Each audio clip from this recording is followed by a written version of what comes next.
Hey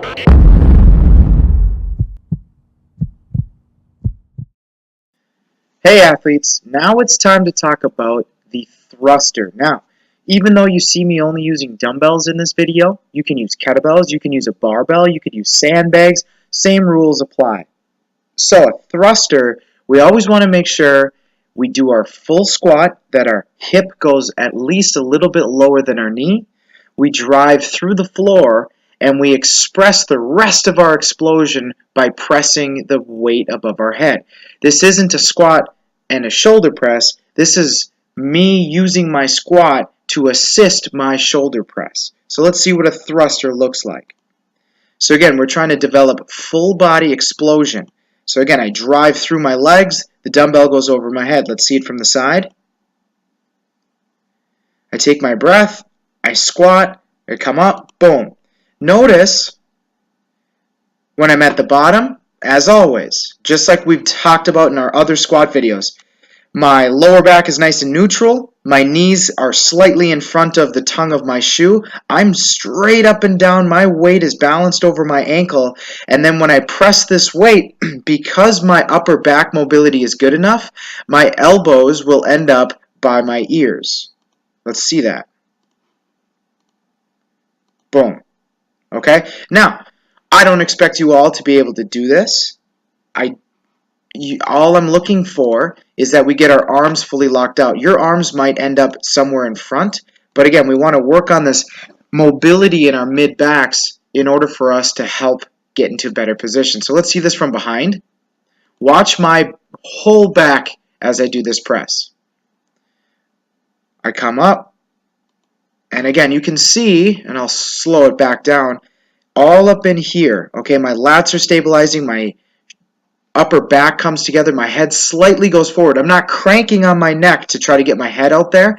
It's just by putting my shoulders into this position, it causes my head to move forward. I'm not forcibly doing it. So again, you can see, let me back it up a little more. You can see that motion in my upper body. Now, this is a two-handed, right off the front, goblet style thruster. Let's see what a single arm thruster. Now, if you're doing any of our programming, you'll see these single arm thrusters come up a lot, so really take note on how I do this. So I rack it neutrally on my side, okay? Typically, we're going to have the flatness of this dumbbell facing us, but not when we're doing these thrusters. Same rules apply. But, added bonus, I'm trying to keep my body straight over my middle as I possibly can, even though there's a weight on this side. I'm trying to stay as balanced as I possibly can. So I'll take my breath, I'll come straight up and punch. Same rules apply. I try to squat straight down and I press over my head. Same thing from the side. I have a neutral spine at the bottom. My knees slightly track forward as I go down, and I drive through using my legs. Now that's single arm. Let's see what two dumbbells would look like. Now, I probably don't have to tell you this, but I'm going to. It's a heck of a lot easier to put a 35-pound dumbbell in each hand and that equals 70 than you trying to hold on to a 70-pound dumbbell or a kettlebell on your front. Racking it like this is a little nicer. Also, the added bonus of doing it with dumbbells rather than a barbell, which is totally fine, you can expect that each arm has to do the same amount of work, right? Because your dominant side can't take over for your non-dominant side.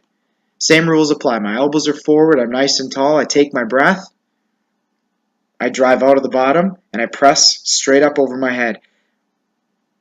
Now I like to set my gaze about 6 feet away on the floor. It helps keep my spine and my head neutral so that I'm not cranking on my neck by looking up or looking down too much.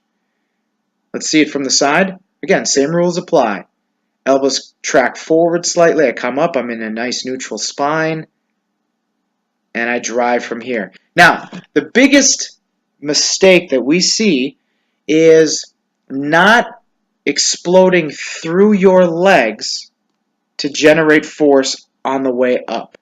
Okay, that force will help us press these weights. So again, you're going to see that my hips and legs straighten at the same time they extend before I press the dumbbell over my head. So watch. Extend, then press.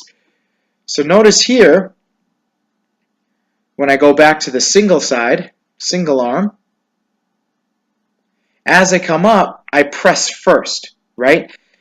My arms lock out at the same time my hips do. Now, that puts all of the pressure here, and you can see there's a big old arch, okay? I'm not able to keep my hips under my center, and it causes me to arch my lower back. Let's see it again. Again, I press before I fully stand up. So let's back this up just a little. Right? You can see that I already started my press, and I'm not even all the way up. Okay, pressing, pressing, pressing, pressing, pressing, and then I extend all at the same time. So once again, we want this to be extend, then the energy erupts through our core and into our shoulders. So make sure you guys can do these safely before you guys add too much weight. These are the thrusters.